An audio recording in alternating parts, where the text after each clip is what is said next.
சாம்பார் வச்சாச்சு, ஆனால் டேஸ்ட் எப்படி இருக்குன்னு தெரியலையே. அவர் டேஸ்ட் பண்ண கூப்பிடுவோம். ஏங்க கொஞ்சம் இங்கே வரீங்களா? என்னாச்சு, எதுக்கு கூப்பிட்ட? சாம்பார் எப்படி இருக்குன்னு கொஞ்சம் டேஸ்ட் பார்த்து சொல்லுங்களேன். ஏன் அது கூட உனக்கு பார்க்க தெரியாதா? அதெல்லாம் தெரியும். சரி, நீங்கள் எப்படி இருக்குன்னு பார்த்து சொல்வீங்கன்னு தான் நான் கூப்பிட்டேன் உங்களை. சரி குடு. எப்படிங்க இருக்கு? ஓகே தான், ரொம்ப நல்லா இருக்குன்னு சொல்ல முடியாது. அப்படியா?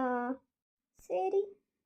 உங்களுக்கு அங்கே தோசை ஊற்றி வச்சுருக்கேன், நீங்கள் போய் சாம்பார் ஊற்றி சாப்பிடுங்க. எனக்கு ஒரு வேலை இருக்குது, நான் முடிச்சுட்டு வந்துடுறேன். சரி, நான் போய் சாப்பிட்றேன். இப்போ பார்க்குறதுக்குள்ளே சாப்பிட்றணும். ஆமாம், ஃபோன் எங்கே? டைனிங் டேபிள் மேலே தான் இருக்கும்னு நினைக்கிறேன். சரி, போய் பார்ப்போம். சிச்சோ, இப்போ பார்த்துட்டாலே.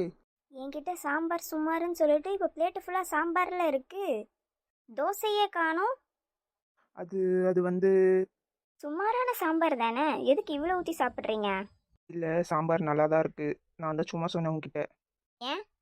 நீயே எனக்காச்சும் ஒரு நாள் தான் நல்லா வைப்ப. இப்போ நான் நல்லா இருக்குன்னு சொன்னால் நீ ஓவராக சீன் போடுவ, அதான் சொல்லலை.